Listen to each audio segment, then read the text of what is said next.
Bien, hermanos, buenos días. Les invito a que abran sus Biblias en Primera de Pedro, capítulo 3.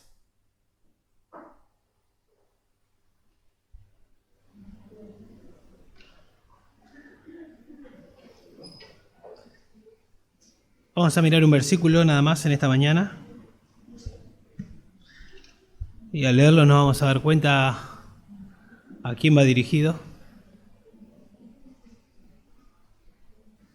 Primera de Pedro, capítulo 3, verso 7, dice: Vosotros maridos, igualmente convivid de manera comprensiva con vuestras mujeres, como un vaso más frágil, puesto que es mujer, dándole honor como a coherederas de la gracia de la vida, para que vuestras oraciones no sean estorbadas. Bueno, obviamente es un pasaje que le habla al esposo. Tal vez las mujeres dicen, bueno, ¿qué hacemos? ¿Nos vamos afuera? Bueno, las mujeres, la Biblia nos habla de las mujeres, las ancianas, así las nombra la Biblia, deben aconsejar a las más jóvenes. Las más jóvenes que todavía que quieren casarse, deben al considerar con quién se van a casar, este es el rol o una de las responsabilidades del esposo, con quién se van a casar. Jóvenes que se quieren casar, ¿no? Esto es lo que Dios espera, y aquellos que ya tenemos el privilegio de ser esposo, es lo que tenemos que considerar. Y bueno, obviamente siempre hay cosas que arreglar, y aquellas mujeres que tienen esposos que no son creyentes, bueno, acaba de hablar de que el esposo tiene que comprender a la esposa. Hay alguien que las comprende, ¿no? Que comprende la situación que están, que es Dios. Comprende la situación en la que está y nunca va a venir algo que no puedan soportar, así que Dios, en el contexto en que están, también las comprende, las ayuda sin duda.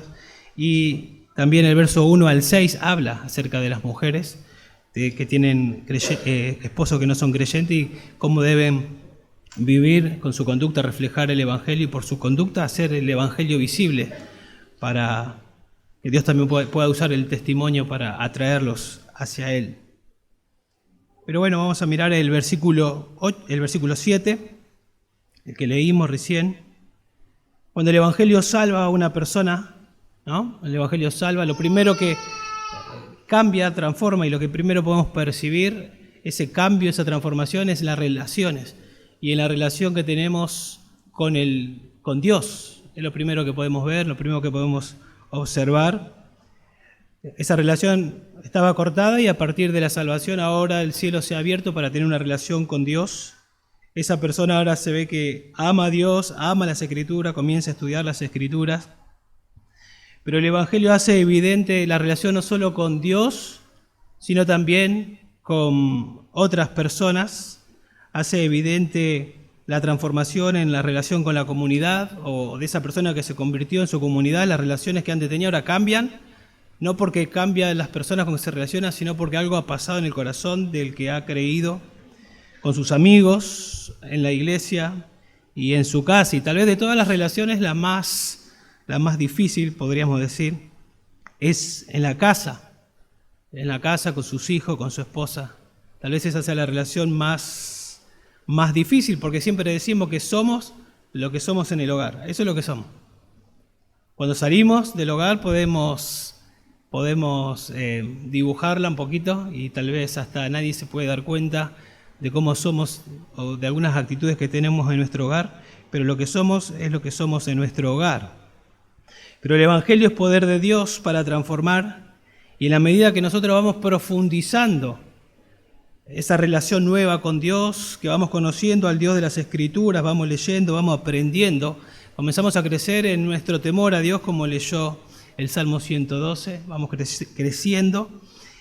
Nuestra relación con Dios comienza a profundizar, a ser más profunda, y eso va a afectar nuestra relación con los demás, como nos dice Efesios capítulo 5, verso 18, que cuando somos llenos del Espíritu, ¿sí? Somos llenos, eso habla de que nuestra relación con Dios crece, que estamos alimentándonos de la palabra de Dios, como dice Colosenses 3:16. Entonces, después se ve esa comunión con Dios, se ve en los efectos, en la relación y ahí nos habla Efesios y Colosenses de el esposo con la esposa con el esposo, los padres con los hijos con los padres, todo como resultado de una relación con Dios. Pedro sabe esto, ¿no? Sabe esto y quiere que el poder del Evangelio se vea en el trato, específicamente en el versículo que leímos, en el trato de los esposos con las esposas, que el poder del Evangelio que alcanzó, en este caso, a un hombre, que ese Evangelio transforme su vida y específicamente que se vea en el trato o en la relación de este hombre con su esposa. Pedro escribe a hermanos que están sufriendo, a hermanos que están siendo perseguidos. Nerón, él era el emperador de este tiempo, en el tiempo que Pedro escribe, había incendiado Roma y había acusado a los creyentes de tal hecho, y los creyentes estaban siendo perseguidos. Entonces un contexto de prueba, contexto difícil. Ahí en el capítulo 1, en el verso 6, Pedro dice, si es necesario, si Dios así lo considera, van a ser afligidos en diversas pruebas. Y la pregunta que nos hacemos es cómo vivir en un contexto de prueba. Y Pedro dice ahí en el verso 15 que así como aquel que nos llamó, hablando de Dios, es santo, también ustedes deben ser santos en toda vuestra manera de vivir. En toda vuestra manera de vivir, y eso incluye en el hogar. ¿Sí?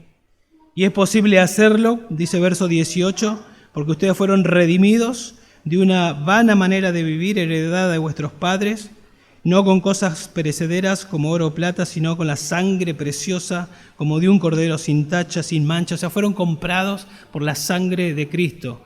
Fueron comprados, o sea, el Evangelio actuó de manera poderosa en ustedes. Por eso ustedes pueden vivir de manera santa, de manera diferente. Dios es santo, Dios es diferente, y ustedes ahora pueden vivir de una manera diferente, glorificar a Dios, ser santos en toda vuestra manera de vivir. Y viniendo a nuestro versículo, específicamente esposos en su trato con sus esposas. ¿Sí? Entonces podemos decir que nuestra santidad práctica es una demostración vívida del poder del Evangelio, eso lo sabemos. Y nuestro pasaje acá, capítulo 3, verso 7, está dentro de una sección que va del capítulo 2, del verso 13 hasta hacia adelante, llegando hasta nuestro versículo. Y Pedro en toda esa sección viene hablando de la actitud del creyente en un contexto de no creyentes. Cómo debe ser la actitud del creyente con un gobierno que no es creyente, cómo debe ser la actitud del creyente con su amo en este contexto, aplicándolo a nuestros días, en el trabajo, aquellos creyentes que son jefes o que eran amos, cómo debe ser su trato con los que no son creyentes. Y después, como dijimos, del capítulo 3, del verso 1 al 6, esposas creyentes, cómo deben comportarse con esposos que no son creyentes.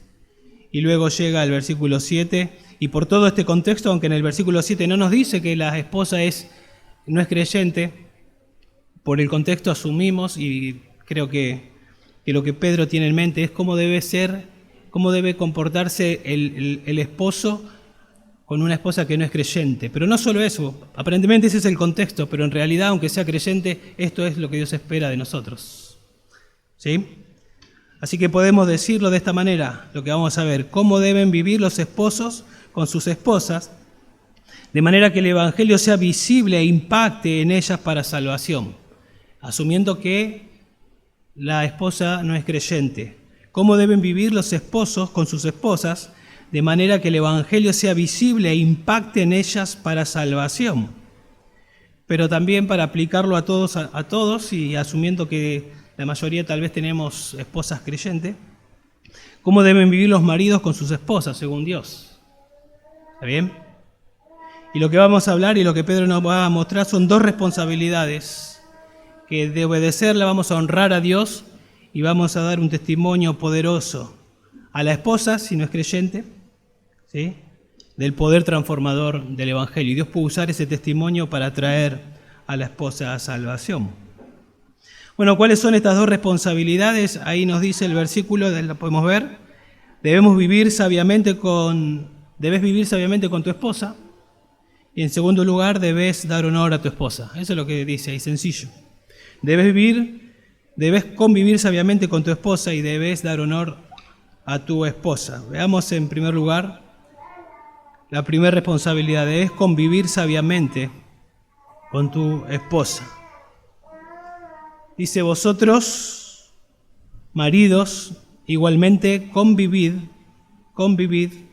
dice el versículo que estamos considerando, vosotros maridos igualmente convivid de manera comprensiva, y después agrega ahí, asumiendo en realidad eso no está en el original, pero nos ayuda a entender para que sepamos que está hablando de las mujeres. Vosotros maridos igualmente convivid, esa palabra convivid no aparece en el Nuevo Testamento, sí en el Antiguo Testamento, y está dada siempre en un contexto de una relación marital. La idea es cohabitar y describe la actividad que se lleva a cabo de forma mutua. Por ahí no estoy diciendo nada que sea difícil de entender, pero en aquel contexto habrá sido un impacto, yo digo esta palabra, la idea de convivir, porque realmente si bien vivían en el mismo techo, no era una relación como la que estamos acostumbrados tal vez o conocemos nosotros. Podemos decir que esto que está diciendo Pedro acá era contracultural. ¿Sí? Era contracultural. La mujer no tenía los derechos que hoy creemos o que hoy reclaman y que se ve que están consiguiendo. Nada que ver, ahora después vamos a mencionar algo de eso. Y aunque no es un mandato, ¿sí? Gramaticalmente los que saben, los estudiosos, dicen que la forma de esta palabra sí se toma como un mandato, de manera que podemos asumirlo y tomarlo como un mandato. Dice, vosotros maridos igualmente convivid, es un mandato, lo podemos tomar como un mandato, y la idea es de que así debemos vivir continuamente, diariamente, cada día, cada semana, cada mes, cada año. Así es como Dios espera que vivamos, no una vez y me olvido, sino todo el tiempo. Y es algo más que estar bajo el mismo techo, ¿sí? Esto de convivir es algo más que estar bajo el mismo techo. Nosotros conocemos, seguramente ustedes conocen también, matrimonios que viven bajo el mismo techo, pero que están separados, y otros que viven bajo el mismo techo, no están separados, pero parecen separados. No está solo Pedro hablando acá de vivir bajo el mismo techo, sino que está llamando a una relación mutua, y específicamente está apuntando al esposo, cómo debe ser su relación para con su esposa, cuál es su responsabilidad, ¿sí? Cuál es la responsabilidad que Dios, porque Pedro escribió inspirado por el Espíritu Santo, cuál es la responsabilidad que el hombre tiene.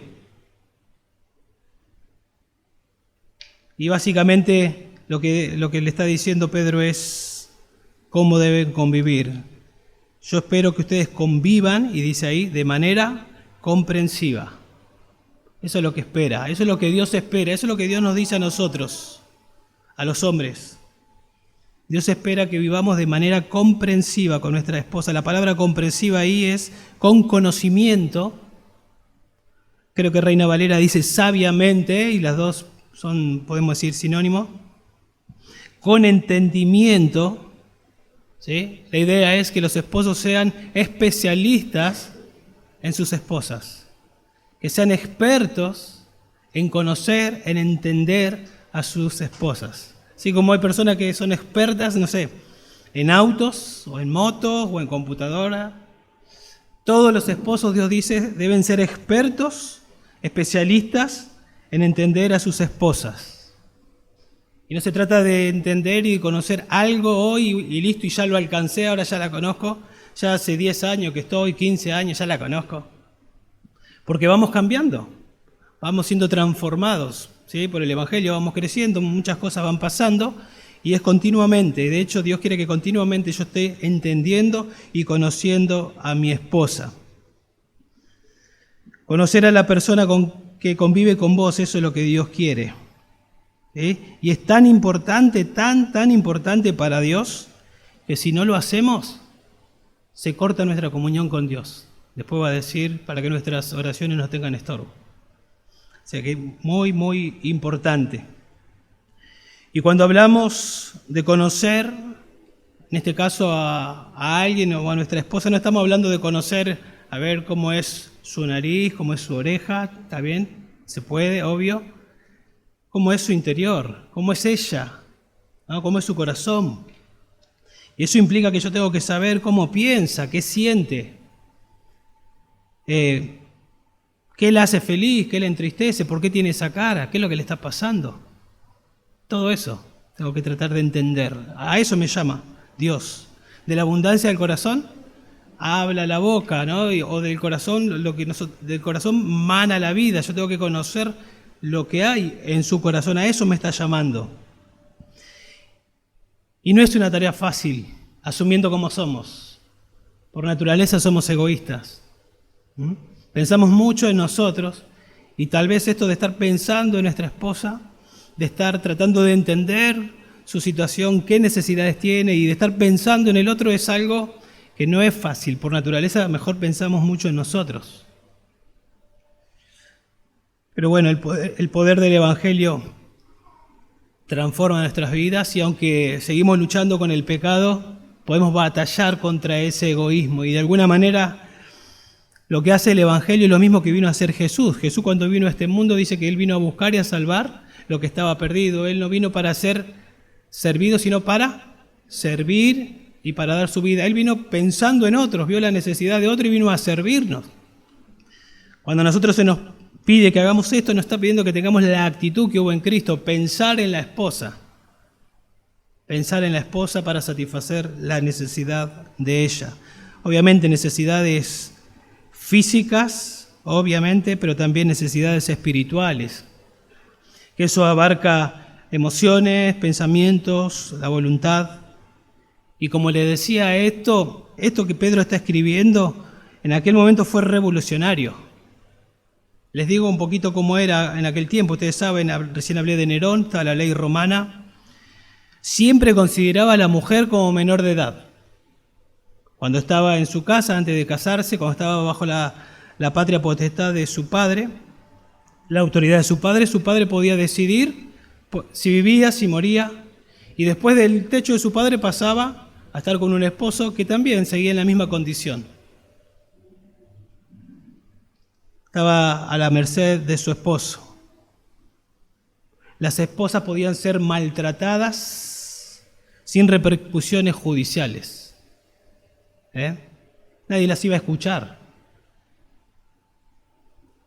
Este era el contexto cultural de aquel tiempo y eso ayudaba a que salga lo que había en el corazón del hombre. Si así era la cultura, eso ayudaba a que salga lo que había en el corazón. Somos egoístas por naturaleza, trato a mi esposa como un medio para conseguir lo que yo quiero. Lo que yo quiero y después queda ahí, vivo mi vida y cuando necesito, ahí está y la dejo ahí.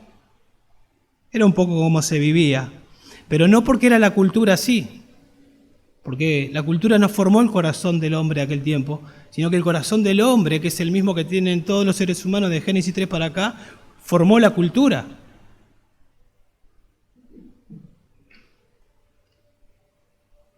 La relación del hombre con Dios y su mujer se rompió allá en Génesis 3 y esto se fue potenciando a lo largo de la historia. En el Código Moral Romano todas las obligaciones eran para la esposa y todos los privilegios para el marido, imagínense. El esposo se aprovechaba de esto. Y en este contexto Pedro está mostrando al esposo cuáles son sus responsabilidades.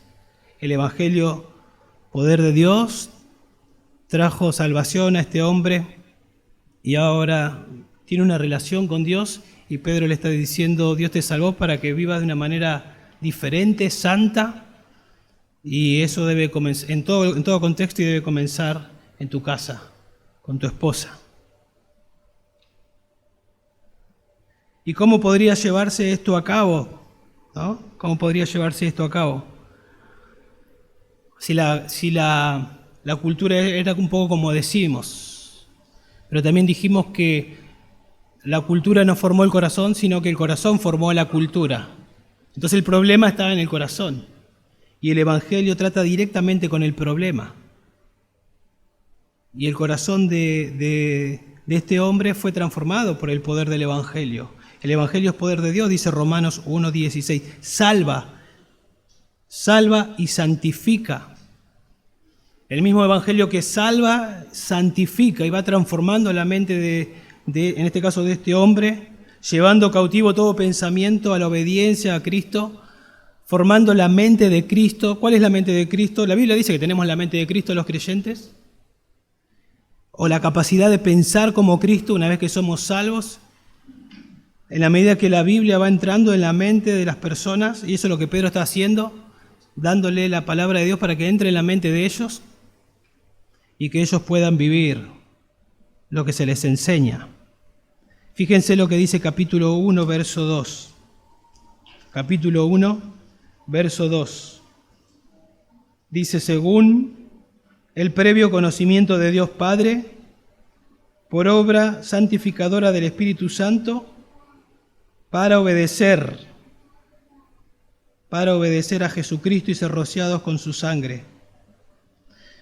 En el versículo anterior habla de que los creyentes fuimos elegidos según el previo conocimiento de Dios, por obra santificadora del Espíritu Santo que nos capacita para obedecer. Entonces lo que está diciendo, poniendo todo lo que Pedro le viene diciendo es, ustedes fueron salvos y son capacitados por el Espíritu Santo para obedecer. Y ahora ustedes pueden tratar a sus esposas como yo les estoy diciendo, porque Dios no solo les salvó, sino que les capacita para que puedan obedecer ahora lo que yo les estoy escribiendo. Y su vida debe ser de esta manera y va a producir seguramente un impacto en sus esposas. Volviendo a la palabra conocimiento, el apóstol Pablo la usa varias oportunidades, generalmente cuando ora, veníamos viendo eso en la reunión de oración, cuando ora mucho por el conocimiento y usa la misma palabra. Y ese conocimiento de Dios, él lo relaciona que viene cuando están estudiando la Biblia, cuando están conociendo a Dios por medio de la palabra. O sea, no se puede obtener conocimiento en ningún sentido si no tengo relación con ese conocimiento. Y si se me pide que yo tenga conocimiento o que la trate de manera comprensiva, que entienda a mi esposa, eso implica que tengo que tener una relación con ella. Si no, ¿cómo la voy a conocer? ¿Sí? Y otra vez, no significa que vivo solo bajo el mismo techo, porque puedo vivir bajo el mismo techo y no conocerla. Entonces eso implica que yo tengo interés en conocer su interior, tengo interés en hablar con ella. Implica que yo voy a escucharla a ella. Implica que yo voy a actuar sabiamente en base a lo que yo voy escuchando de ella, porque la estoy escuchando para conocerla, para saber lo que hay en su corazón, todo esto en oración. Obviamente en oración, asumiendo que Dios me manda que lo haga, en comunión con Dios, comienzo a escucharla. Y eso es amor práctico, porque cuando yo me empiezo a interesar por otro, como dice Filipenses 2:3, estimad a cada uno como superior a uno mismo. Yo la estimo como superior a mí mismo, empiezo a escucharla, a ver, a tratar de ver, y que Dios me use como un instrumento para bendecirla, porque eso es el plan de Dios. ¿Cómo puede el esposo mostrar consideración a su esposa si no entiende las necesidades, si no entiende los problemas de ella? Es imposible. No va a pasar.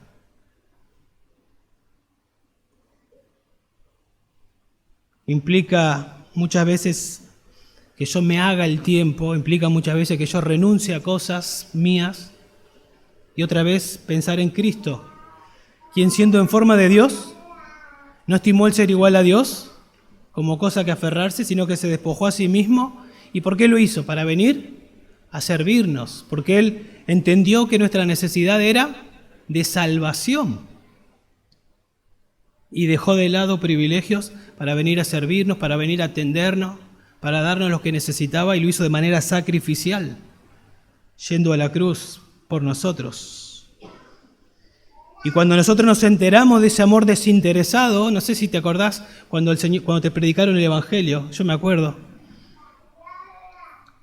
un poco las emociones cuando entendí el Evangelio, un poco fue una mezcla de gozo, de vergüenza, de haber estado 19 años dándole la espalda al Señor, pero cuando entendí, siempre les digo, creo que Dios me abrió los ojos con Romanos 5:8, y cuando entendí que Él murió por mí cuando yo aún era un pecador, como que estaba sentado yo, pero en mi interior me humilló el Señor. Caí como derretido a sus pies y ahí el Señor me salvó. Imagínense ustedes un esposo viviendo como se le pide continuamente, puede producir ese efecto en la esposa. A inundarla de amor, ¿no? Porque esto es amor práctico, preocupándose, buscando entenderla. Una vez que entiende, satisface su necesidad. Y no era así antes. ¿Qué le picó a este? El Evangelio lo transformó. Necesitamos entender entonces en nuestra mente la palabra de Dios y actuar conforme a la palabra de Dios. Entender qué es lo que tengo que hacer. Bueno, acá dice, trata a tu esposa de manera comprensiva, dice. ¿Y cómo lo hago? Dios te capacitó con el Espíritu Santo para que puedas obedecer esto que te está pidiendo. Hacelo. Hacelo. Ahí en Hebreos 4, 14 al 16, hablando de nuestro Señor, dice que Él se compadece de nosotros, los creyentes, Él se compadece de nosotros, Él puede compadecerse de nuestras debilidades. Él caminó en esta vida primero que nosotros, Él fue probado con una prueba tremenda, ya sabemos, ¿no? La cruz. Tremendo, fue a la cruz, soportó lo que nosotros leemos y entendemos. También dice que fue tentado en todo, pero sin pecado. Y pensando un poquito en todo eso, dice que Él puede entender nuestras debilidades y Él se compadece de nosotros, como que se pone en nuestros zapatos. Y Él es un sumo sacerdote que vive para interceder por nosotros. Cuando a nosotros nos pasa algo, podemos decir, Señor, y Él dice, sí, yo te entiendo. Bueno, es un poco lo que tenemos que hacer nosotros, lo que se nos pide acá, que hagamos nosotros. Y cuando vivimos en miniatura, ¿no? Vivimos un poquito lo que es Jesús en miniatura, hacemos que el Evangelio sea visible, mostramos el poder de Dios transformador en nuestras vidas.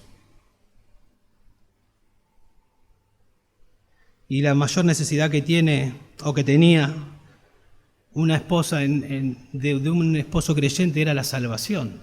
Y nosotros sabemos que la salvación viene por el oír, ¿no? Nadie se salva si no escucha el Evangelio. La salvación viene por el oír. Y el oír, ¿no? La salvación viene por el oír. Pero si antes la esposa no ve, y difícilmente va a querer creer. ¿De qué poder me hablas?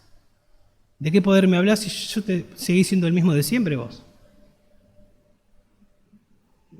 Pero imagínense ustedes si hay un antes y un después, si hay una santificación progresiva en el esposo. Obviamente nunca lo va a ver perfecto, pero algo le pasó a este hombre. Algo le pasó. Entonces Dios comienza a trabajar sin duda con lo que está viendo y con lo que está escuchando. Parece que es verdad que algo le pasó, es diferente. No es religión, algo le pasó a este hombre. Y seguramente Dios puede preparar el oído de esa esposa por lo que está viendo. No digo que va a ser salvo, pero por lo que está viendo. ¿Sí? Este es el llamado de Pedro, inspirado por el Espíritu Santo, a que vivan en santidad, acá en la carta. Fíjense capítulo 2, en el verso 12, dice, mantened entre los gentiles, otra vez, entre los gentiles, entre los no creyentes, una conducta irreprochable, a fin de que en aquello que os calumnian como malhechores, ellos, por razón de vuestras buenas obras, por su conducta, por cómo se manejan, al considerarlas, al observar la conducta, ¿qué? Glorifiquen a Dios en el día de la visitación. Y es un poco lo que Pedro está queriendo que hagan los esposos. Vivan en su hogar de manera comprensiva con sus esposas, porque Dios tal vez pueda visitarlas con la salvación. Y ese día ellas glorifiquen a Dios al haber considerado sus buenas obras, cómo ustedes acataron la palabra de Dios y la pusieron en práctica. Y ellas van a ser salvas por el Evangelio, por la cruz, pero posiblemente van a decir, yo escuché el Evangelio porque yo a vos te vi diferente, porque algo te pasó, porque no eras el mismo, porque hubo un antes y un después en tu vida.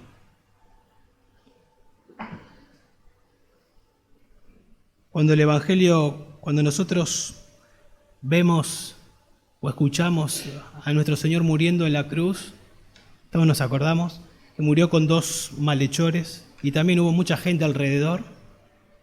Y, no sabe, y en algún momento predicamos de Lucas, que uno se convierte, otro no se convierte, y hemos dicho que tal vez los dos estaban insultando a Jesús, como toda la demás gente, pero en un momento uno de ellos, como decimos, le cayó la ficha y algo comenzó a pasar al punto que se salvó. Y sin dudas, en todo ese tiempo, mientras todos lo insultaban, yo imagino que pudo ver la conducta y cómo el Señor respondía en ese contexto. Y todo eso preparó el corazón de este hombre para que después sea salvo. Después un centurión dice, ciertamente este hombre era hijo de Dios. Mucho de la conducta del Señor ayudó a que después se entiendan. Y es un poco lo que Pedro está diciendo acá. Vivan de manera comprensiva con sus esposas. ¿Sí? Es lo que ¿qué produce cuando usted escucha hablar de Jesús? De cuánto la amó, o cuando cantábamos el Evangelio, ¿qué produce en su corazón? Como que se derrite su corazón por lo que el Señor hizo por usted. Bueno, es un poco lo que Pedro está diciendo. Vivan de esa manera con sus esposas. Que se derritan por el trato que ustedes tienen para con ellas. Y obviamente, y más si tienen hijos, que los hijos vean de alguna manera en el papá el poder del Evangelio, como trata a su mamá. Alguien dijo, lo mejor que podés hacer por tus hijos es amar a tu esposa como Cristo amó a la iglesia. Lo mejor que podés hacer por tus hijos es amar a tu esposa como Cristo amó a la iglesia. ¿Sí? Vosotros maridos igualmente igualmente convivid de manera comprensiva con vuestras mujeres. Y luego dice como con un vaso más frágil, se está refiriendo a ella, como con un vaso más frágil. Cuando habla de vaso más frágil, obviamente no está hablando de que la mujer es inferior mentalmente, ni moralmente, ni espiritualmente, no se refiere a eso. En Gálatas 3:28 dice que ya en Cristo no hay hombre, no hay mujer, todos iguales en Cristo. El hombre y la mujer fueron creados iguales a imagen y semejanza de Dios, con diferentes roles, sí, pero iguales. No hizo al hombre superior a la mujer, iguales. Pero noten que dice que a ella se la llama el vaso más frágil. Probablemente lo que Pedro está diciendo, vos también sos un vaso frágil. Los dos son frágiles, pero ella es más frágil, parece que está diciendo. Así que a veces creemos que los dos son vasos frágiles, pero ella es más frágil. Y la diferencia no es por causa del pecado, es porque Dios diseñó de esa manera al hombre y a la mujer.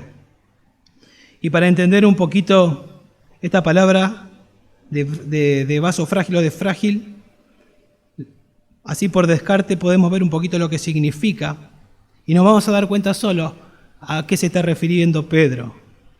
La palabra puede estar hablando de una condición de capacidad limitada. Obviamente, ya por lo que dijimos, no está diciendo que la mujer tiene capacidad limitada.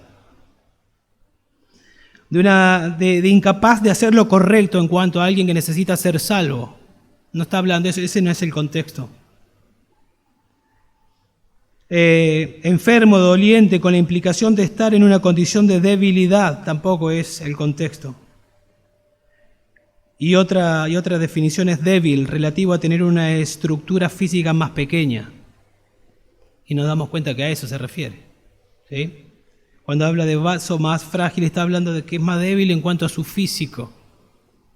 En cuanto a su físico, fue diseñada de esa manera. El sexo más débil, físicamente más débil, no por debilidad intelectual o moral, sino realmente por razones físicas. Dios lo hizo de esa manera. Es algo que hoy se pelea por sacar esa división que Dios claramente la hizo, ¿no? Al punto que tal vez, hace rato que no viajo en colectivo o en tren, pero no sé qué pasaría si me levanto para darle el asiento a una mujer. Antes eso era visto como que sos un caballero. Ahora no sé, depende a quién le des el asiento, se puede ofender. Porque ¿qué te pensás? Y eso me hacía pensar a mí un poquito en que en aquella cultura, ¿sí?, la mujer era considerada como nada, ¿no? Y el hombre se aprovechaba por su corazón de esa situación. ¿Y cuánto han peleado las mujeres? Y hoy podemos ver que es al revés, o que las mujeres están logrando lo que se proponen, igualdad, ¿no? Como se dice, y han sacado de su corazón y ahora tratan al hombre de una mala manera, pero tanto en aquella cultura como en esta cultura Dios queda de lado. Y lo que está haciendo Pedro es poniendo a Dios en el centro, y es así como debe ser. Y eso es lo que debemos entender. ¿Qué dice Dios del hombre, de la mujer? ¿Cómo debe en este pasaje tratar el hombre a la esposa?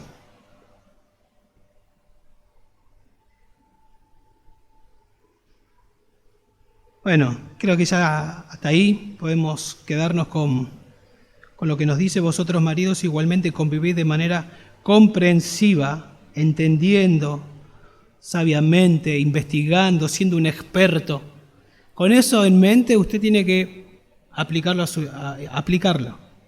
Tiene que sentarse, tiene que hablar, tiene que hacerse el tiempo, tiene que renunciar a cosas suyas para poder entender, conocer, aprender de su esposa.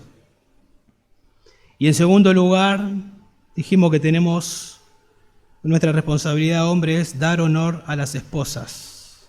Dice ahí, dando honor a nuestras esposas, dándole honor como a coherederas de la gracia, de la vida. Ese es el segundo punto. Dando honor, la palabra honor habla de honrarlas, de valorarlas, de respetarlas, de apreciarlas, de tomarla como algo valioso. O sea, para mí mi esposa es valiosa, esa es la idea. No solo la trato de manera comprensiva, sino que es valiosa para mí. Tanto de manera verbal, ¿sí?, yo lo expreso que es valiosa para mí, pero en hechos, que es lo más importante. ¿Sí? Y creo que esto apunta al corazón. Apunta al corazón. Porque delante de la gente yo puedo halagarla y demostrarle que es valiosa para mí. Y aún también puedo actuar de manera que vean que es valiosa para mí, pero tal vez lo que menos me importa es ella. Me interesa en que me vea a mí como un caballero. Y todo lo que hago, lo hago porque me dolería mucho que vean que yo no soy un caballero. Entonces voy a hacerlo para que me vean. Pero eso sería no tener temor de Dios, como hablábamos ayer. Dios dice que debo darle honor, es valioso y sale desde el corazón. Me interesa ella desde mi corazón. Y ahí está lo que importa. ¿Ustedes se imaginan cuando Dios durmió a Adán? Estaba poniendo nombre a todos los animales, macho y hembra, le iba poniendo nombre. Le llamaba al macho, a la hembra. Iban pasando todos los animales y el texto nos dice, y no se halló ayuda idónea para él. Habrá dicho, ¿y la mía? ¿Mi pareja? Se durmió y cuando se despertó, la vio. ¿Cómo habrá, se imagina? No nos dice el texto, pero ¿cómo? ¡Wow! Habrá dicho. No habrá tenido palabras para halagarla, para decir, ¡wow! Gracias Dios. Y el hombre dijo, esta es ahora hueso de mis huesos y carne de mi carne. Dijo, ella será llamada mujer, porque del hombre fue tomada. Después de Génesis 3, vemos que no está tan contento con la esposa. Entonces enseguida nos damos cuenta que el problema está en el pecado. Y que a veces no valoramos a nuestra esposa es por el pecado, pero no fuimos diseñados de esa manera.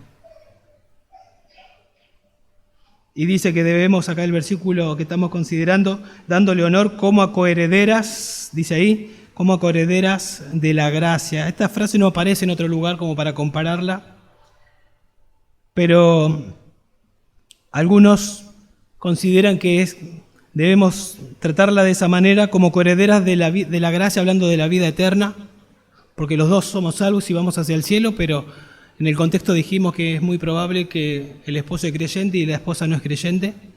Entonces lo más probable es que esté diciendo, y esto es lo que creo, como coherederas de la gracia de la vida, de esta gracia que es transitar esta vida juntos como marido y mujer, que es una bendición. que es algo que no merezco tampoco. Y que Dios me dio una mujer para que caminemos juntos. Somos coherederos. La palabra coheredero es obtener algo no ganado. Yo no me lo gané. Dios me lo concedió, como a ella. Yo no soy merecedor de eso. Te sacaste la lotería conmigo. En todo caso, los dos nos sacamos la lotería, ¿no? Los dos. Yo no lo merecía, ella no lo merece. Y la palabra gracia es favor inmerecido, como dice Eclesiastés 9:9. Goza de la vida con la mujer que amas todos los días de tu vida fugaz, que Él te ha dado bajo el sol, todos los días de tu vanidad, porque esta es tu parte en la vida y en el trabajo con que te afanas debajo del sol. Disfrutá de lo que Dios te dio, valorá el matrimonio, valorá a tu esposa.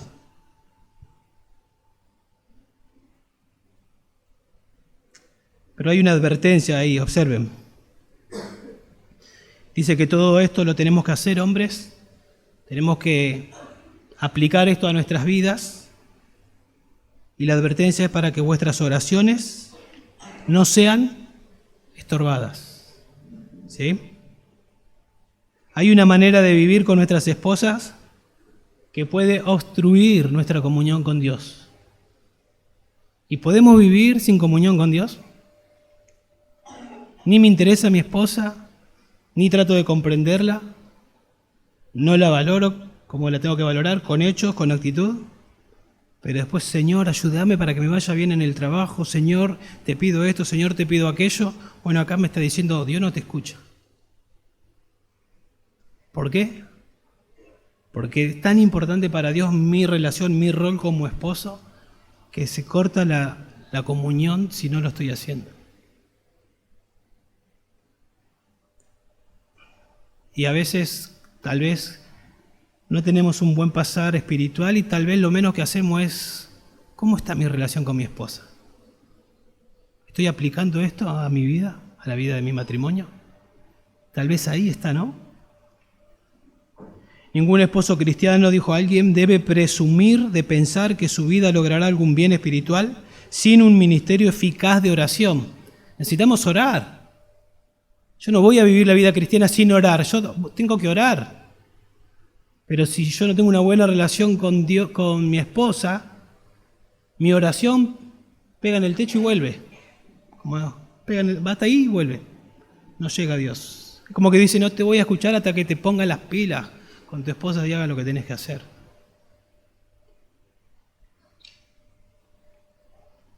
Lo que bloquea la oración es a menudo nuestra vida, dijo alguien. La forma en que vivimos, la forma en que nos relacionamos con nuestra esposa, esposo, hijo, porque se aplica a todo, obviamente. Tiene que ver mucho también en cuando yo voy a orar, si mi oración va a llegar o no.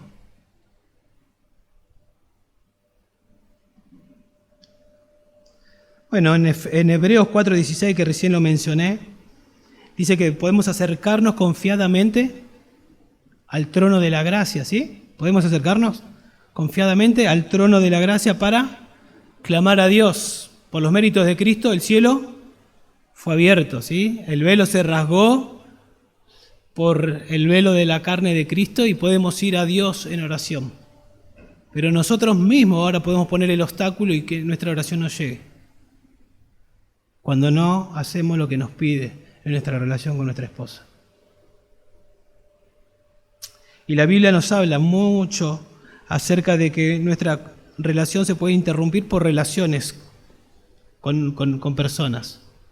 Por ejemplo, en Mateo 5:23 dice, si estás presentando tu ofrenda en el altar y allí te acuerdas que tu hermano tiene algo contra ti, deja tu ofrenda allí delante del altar y ve, reconcíliate primero con tu hermano y entonces ven y presenta tu ofrenda.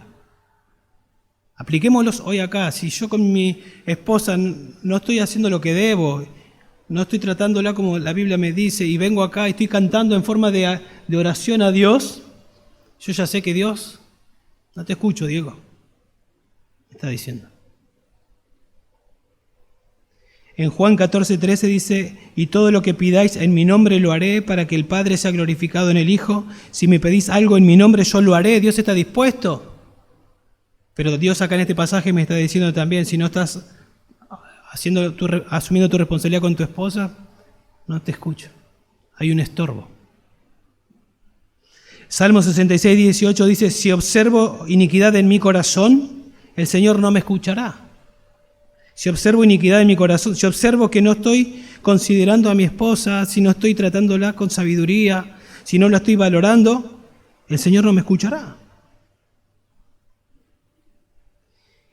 Y volviendo al contexto, ¿cuál habrá sido la petición más grande de un esposo creyente para con una esposa no creyente? Señor, por favor, sálvala. Te pido por favor que la salve. Ya no lo aguanto más. ¿Cómo es? Salvala de una vez, así ya no es yugo desigual. Y Dios va a decir no. Primero, aunque no es creyente, esto es lo que tenés que hacer. Esto es lo que tenés que hacer. Tu falta de santidad puede ser un obstáculo para la respuesta de oración. ¿Sí? Aplicándolo a la esposa principalmente, pero también a tus hijos, en el contexto del trabajo, en todo. Así que para pensar, ¿sí? Para pensar mucho. ¿Qué ve tu esposa en vos? ¿Qué ven tus hijos? ¿Qué ven otros? ¿Cómo tratás a tu esposa? ¿Qué es lo que están viendo? ¿Están viendo el Evangelio es visible? ¿Están viendo que la estás comprendiendo, que te estás interesando, que te estás preocupando, que la estás valorando? ¿Ven eso? ¿Son tus tratos, tus actitudes santas para con ella? Estas son las dos responsabilidades. Sencillo. Usted lo lee de nuevo en su casa, lo entiende. Y es muy fácil. Y seguramente hay muchas más aplicaciones de las que hablábamos, implicaciones. Comprenda a su esposa. Esposo, comprende a tu esposa. Presta atención. Aparta tiempo. Discerní. Tratala de manera valiosa. Y en base a lo que Dios te va ayudando a entender, actúa. Actúa. Y eso glorifica a Dios. Eso es...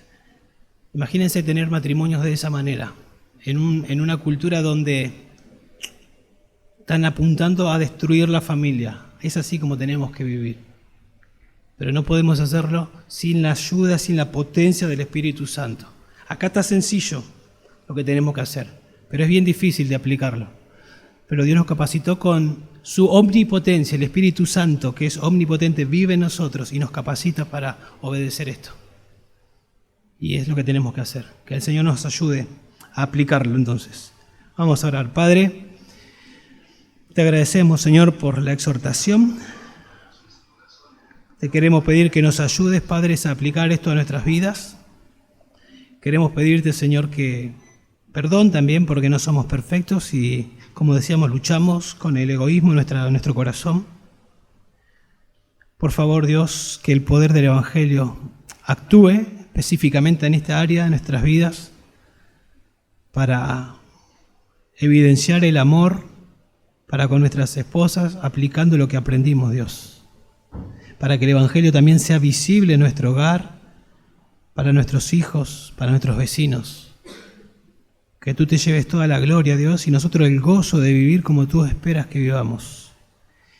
Y aprovechamos para pedirte, Señor, por todas aquellas esposas que no son creyentes, para que utilices el testimonio de cada esposo, y también oramos por aquellos esposos que no son creyentes, que le des paciencia a cada hermana, fortaleza, Dios, que puedan entender que tú las comprendes, Señor, de manera perfecta, y le capacitas para que puedan vivir y ser luz en su hogar. Y oramos, Dios, para que tú le sigas levantando matrimonios en esta iglesia, pero matrimonios que busquen vivir de manera santa, aplicando, Dios, lo que tú nos dices en tu palabra, para que tú seas glorificado, Dios, en un mundo que cada vez está más oscuro y que ataca cada vez más a la familia. Te amamos, Dios, ayúdanos a obedecer. En el nombre de Jesús oramos. Amén. Amén.